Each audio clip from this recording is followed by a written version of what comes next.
Welcome back to Physics 142 Online. Today we're going to be defining some new quantities and preparing to be able to analyze the behavior of batteries and resistors in simple direct current circuits. So we'll begin with the definition of electric current. Electric current is related to charge, but electric current, as the name might imply, is defined as the rate of flow of charge through a particular cross-sectional area of a wire or some kind of circuit device. The direction of current is defined, and this goes back to the days of Benjamin Franklin, by the convention that the flow of positive charge is the direction of the current flow. Today we know otherwise. We know that in most metals and many other materials the flow of electric current is carried by negative charges, but we still stick with the original convention. And so here's a picture showing charges individually flowing through a cylindrical shaped wire with a cross-sectional area A. Current is simply defined as charge per unit time flowing through a particular plane in the conductor. The units of current, therefore, in the international system are coulombs per second, and we give the special name ampere to that unit. Now there's another quantity that's related to this that's often defined, and that's the current density, the current per unit area in a particular conductor. So if you know the current and you divide by the cross-sectional area, that gives you the current density J. We may occasionally have the need to refer to that. Now, what about resistance? It turns out that if you had a perfect conductor, like a piece of copper, where all of the atoms were sitting at their equilibrium positions in a perfectly ordered arrangement, and there are no impurities, that if you applied a voltage across the ends of that copper wire, the current would flow without any resistance. However, even at room temperature, the atoms don't sit motionless at certain ordered positions, but they actually vibrate because of the thermal energy of the system even at room temperature. And those vibrations cause electrons that are moving through the material to get scattered occasionally. And that scattering reduces the flow of electrons. It inhibits the flow of electrons and produces something called resistance. Defects in the crystal structure of the conductor wire can also cause resistance. So, non-metal materials can have even larger resistive effects. So the tendency of a material to resist the flow of current is called its resistance, and we define it in a way that easily can be measured experimentally like this. If you were to apply a voltage across a sample and you measure the current flowing through it, then the ratio of those two is the resistance. Of course, the unit here is volts per amp, and we give the name ohms to that, named after the German scientist of the 19th century, Georg Ohm. Now, one note about this is simply the definition of resistance. It is not in any way a statement of Ohm's law. We'll get to Ohm's law in a minute when we talk about the behavior of real materials. This just says measure the voltage, divide by the measured current, and you get the resistance. Now, what's Ohm's law? Ohm's law is a separate statement. Ohm's law says that a metal that obeys it, or any other material that obeys it, has the property that the resistance is independent of the applied voltage. So here's what you would do experimentally. You would have a particular device or wire or circuit element. You would apply lots of different voltages and measure the current for each voltage and plot that on a graph. And if that's a straight line, then the slope of that line is constant. And that's a statement that says the device behaves where the resistance does not depend on the applied voltage, because the slope of this is 1 over R. And if that slope is constant, then we can say the potential difference across the device is equal to I times R. This is Ohm's law.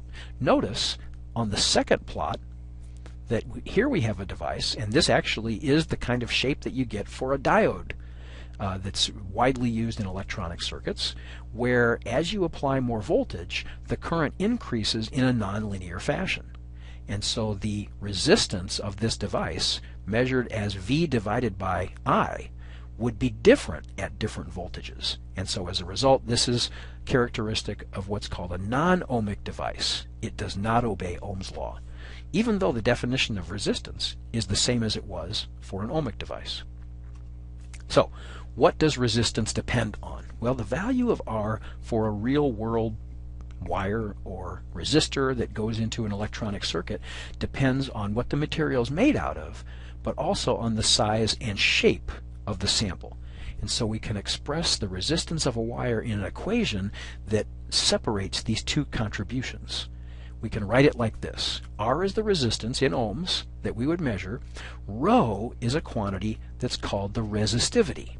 And that depends only on the material that the resistor is made out of and on the temperature. So you can look up the value of resistivity in a reference book, and usually they're tabulated at some common reference temperature, which is usually room temperature. Of course, L is the length of the resistor, and we're assuming here a cylindrical shape, and A is the cross-sectional area. And you can probably figure out why these proportionalities make sense.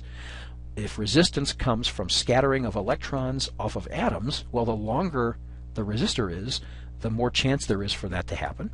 And the cross-sectional area, if you think of the flow of electrons through a conductor as being a little bit like the flow of water through a pipe, the more you constrict the device or the wire, the smaller the cross-sectional area, the greater this resistance is going to be.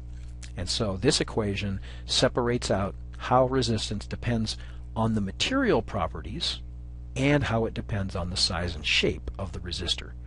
So Rho, remember, is resistivity, and be careful because resistivity is different from resistance. What about measuring the power that's supplied either by a power supply or by a resistor? How much power is dissipated in a resistor?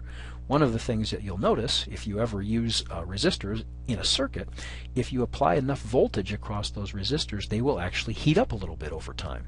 And what's happening is the electrical energy that the battery or the power supply produces leads to current flowing through the resistor, and the charges that flow through the resistor will lose some energy inside the resistor because of the collisions that those charges are making inside the resistor with atoms.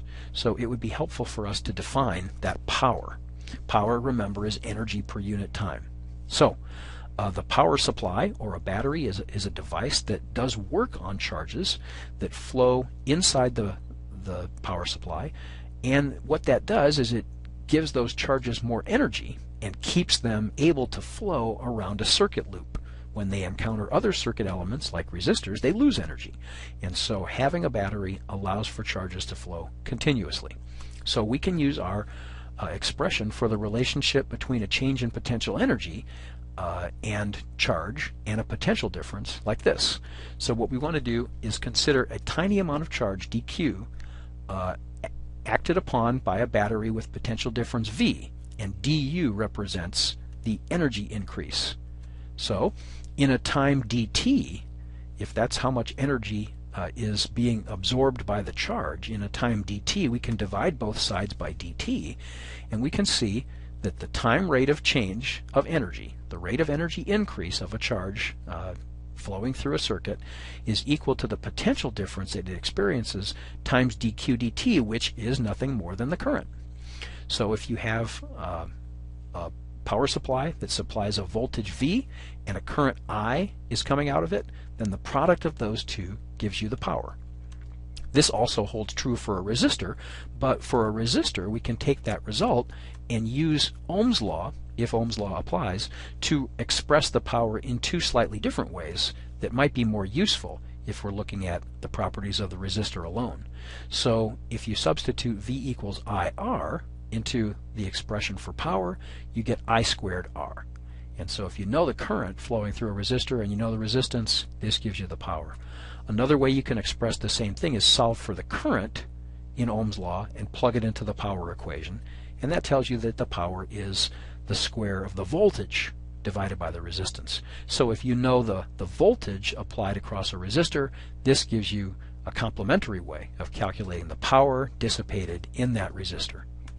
So sometimes this phenomenon of resistor heating or power dissipation is called I squared R heating, and sometimes also Joule heating, named after James Joule. Remember that power, even though it's written down as voltage times current still has the units of joules per second. One last comment then about voltage sources.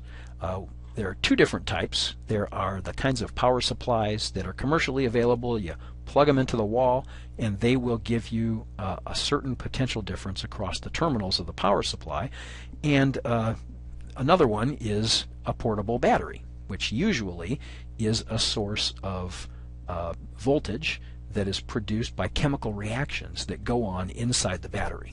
The old name for what a power supply does is to say that it is a source of electromotive force.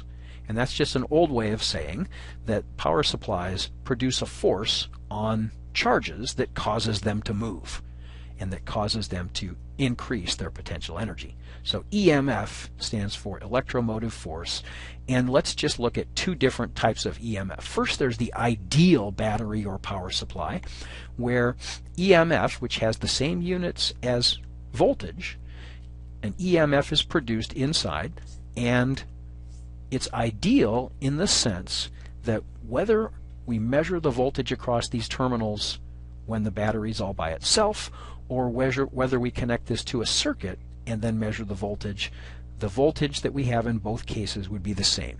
It's the same whether current flows or not. However, in a real battery, and this is more realistic, real batteries have material inside them, and the charges that create a current have to flow through that device. And there's usually some small amount of resistance, and that's why we use lowercase r here, because it's usually a fairly small amount. And so a real battery is an ideal voltage source with a very small internal resistance in series with it. And so what does that mean? That means that if we were to measure the voltage across this device in what's called open circuit conditions, where there's no current flowing, the voltage would just be epsilon, just like it is for an ideal battery. However, if current flows through it, then the voltage produced by what's inside the dotted line is a little bit less, because a current flowing through a resistor R produces a change in electric potential. So across the terminals of this device, the voltage would be epsilon minus I times R if there's a current flowing. Of course, if there's no current, then V and epsilon are the same. So that's the difference. And if you have a homework problem where they specify an internal resistance, of course you need to take that into account. If you've got a homework problem where they just say an ideal source of voltage V, then you don't have to worry about internal resistance. So read carefully the kinds of problems that you have to see whether or not you need to take into account internal resistance. But in real-world batteries, it's there and we have to account for it. All right, next time we'll look at combinations of resistors and the analysis of simple DC circuits.